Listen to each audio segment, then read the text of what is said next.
Hello வணக்கம், இது உங்கள் சிவி ஜோன். சொல்லணும் எப்படி இருக்கீங்க? இப்போ பார்த்தீங்கன்னா ஒரு சம்பவம் நடக்குது. அதாவது திவ்யாவை வந்துட்டு லாஸ்ட் வீக் என்ன வந்து சண்டை வந்துச்சுன்னா, திவ்யா வந்து எனக்கு தலை வலிக்குது, எனக்கு டீ போடணும், பால் கொடுங்க அப்படின்னு சொல்லும்போது எஃப்ஜே வந்து அவ்வளோ சீனை போட்டிருப்பாரு. எல்லாருமே முடிவு பண்ணிட்டோம், இது வந்துட்டு கிச்சன் டீமில் இருக்கவங்க முடிவு பண்ணது தான், அதனால் நீங்கள் வந்துட்டு டீ தண்ணி வேணால் போட்டு குடிச்சிக்கோங்க, பால்லாம் கொடுக்க முடியாது, இது எல்லாருக்கும் தேவை அப்படி இப்படின்னு பேசியிருப்பாங்க.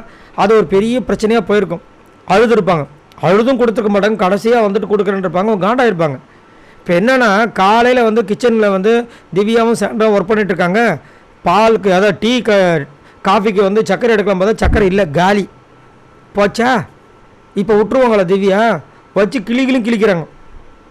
ஏன்னா அங்கே வந்து சபரியை கேட்டிருக்கணும், எஃப்ஜேவை கேட்டிருக்கணும். உங்களை யாராவது கேட்டாங்களா? இல்லை, கேட்கல. ஏன் கேட்கல? வியானா வந்து அவங்க பாட்டுக்கு அன்றைக்கி வந்து சர்க்கரை எடுத்து கேசரி பண்ணுறாங்களா? இருந்தது லாஸ்ட்டு ஒரே ஒரு பாக்கெட்டான். அந்த ஒரு பாக்கெட்டில் பாதி தான் இருந்திருக்கான்.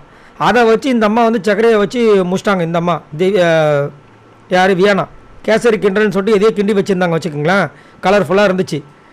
அதை வந்துட்டு இப்போ வந்து கேட்குறாங்க, இது இவங்க பாட்டுக்கு இஷ்டத்துக்கு பண்ணுறாங்களே. இப்போ அன்றைக்கி எனக்கு பாலுக்கு அவ்வளோ பேச்சு பேசுகிறீங்களா, அடுத்த நாள் வேணும், கிராசரி வந்து நம்மளுக்கு மண்டே ஈவினிங் தான் வரும், அப்படி வரும் இப்படி வரும்னு சொன்னீங்களே.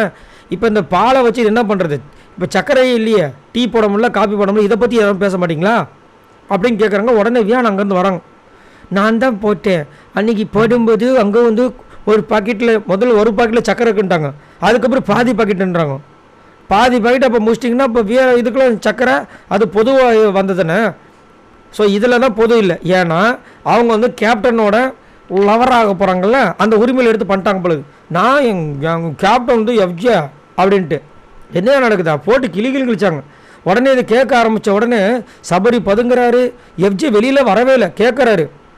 அவங்களுக்கு பிரச்சனையை கிளப்புறது தானே வேலை. சரி, நீங்கள் அன்னைக்கு நீங்கள் தானே பிரச்சனையை கிளப்புனீங்க.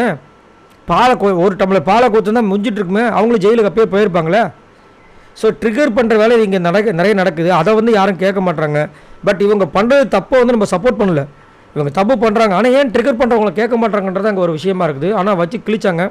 இந்த அம்மா வந்தாங்க, அதுக்கப்புறம் போயிட்டு தலை எஃப்ஜே கிட்ட போயிட்டு சொல்ல ஆரம்பிச்சிட்டாங்க, என்னை ரொம்ப அசிங்கப்படுத்துகிறாங்க அப்படின்னு. போங்கம்மா அந்த பக்கம்ன்ற மாதிரி இருந்துச்சு. இதை பற்றி உங்களோட கருத்துக்களை சொல்லுங்கள். பாய் நண்பர்களே.